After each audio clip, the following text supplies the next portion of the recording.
error ទៀតហ่ะខតតែនេះខតthêmមិនគាត់ជួយ support សិនអាឡូបងអញមកជួយ support ខ្ញុំបន្តិចបានអត់បងហើយដោយសារតែឥឡូវហ្នឹងខ្ញុំកំពុងតែ error បងអូជាស្រ័យបងដោយសារឡើយទេយើងនៅខាងក្រៅចឹងហើយយើងអត់ទាន់អាចជួយ support បងបានភ្លាមទេបង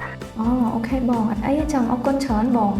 ហើយជួល IT មកអកកពេលមានបញ្ហាគាត់ចូលប្រវល់នៅក្រៅតែឥឡូវការងារឡែតបដោយធ្វើមកជ្រៅតែអ្នកទាំងអស់គ្នាធ្លាប់ជួបបញ្ហាទាំងអស់នេះដែរឬទេប្រព័ន្ធស្រាប់តែឈប់ដំណើរការភ្លាមហើយពុំមាន IT ចាំជួយ support ភ្លាមនោះទេសួស្តីទាំងអស់គ្នាស្វាគមន៍មកកាន់ Tech Friday Season 3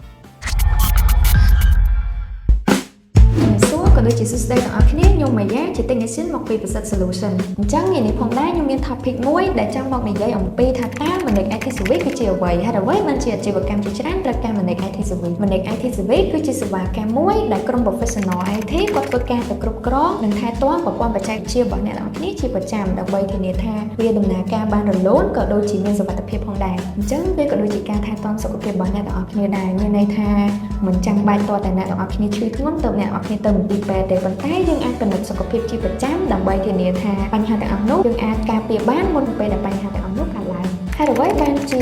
business ភាគច្រើនជ្រើសរើសយក Manage IT Service ក៏ព្រោះតែវាជួយកាត់បន្ថយការចំណាយសន្សំពេលវេលាបង្កើនផលិតភាពការងារក៏ដូចជាធានាថាប្រព័ន្ធប្រតិបត្តិការអាជីវកម្មរបស់អ្នកទាំងអស់គ្នាមានស្ថិរភាពផងដែរអញ្ចឹងសម្រាប់ម្ចាស់អាជីវកម្មវាមានន័យថាដំណើរការងាររបស់អ្នកទាំងអស់គ្នាវារលូនជាងមុនមានប្រសិទ្ធភាពជាងមុននិងជៀសវាងពីការរំខានដែលយើងអត់រំពឹងទុកផងដែរអញ្ចឹងបើសិនបើអាជីវកម្មរបស់អ្នកទាំងអស់គ្នាពឹងផ្អែកទៅលើបច្ចេកវិទ្យាការដែលមានដៃគូ IT ដែលអាចទុកចិត្តបានវាមិនមែនជាជំរឿនទៀតទេប៉ុន្តែវាជារឿងដែលចាំបាច់សម្រាប់អ្នកទាំងអស់គ្នាអញ្ចឹងបើអ្នកទាំងអស់គ្នាមិនប្រកាសថាប្រព័ន្ធ IT របស់អ្នកទាំងអស់គ្នាដំណើរការបានល្អកម្រិតណានោះទេនេះជាពេលដែលអ្នកទាំងអស់គ្នាគួរតែត្រួតពិនិត្យនិងវាយតម្លៃឡើងវិញអញ្ចឹងជាចុងក្រោយអរគុណដល់អ្នកទាំងអស់គ្នាជួបគ្នានៅវីដេអូក្រោយ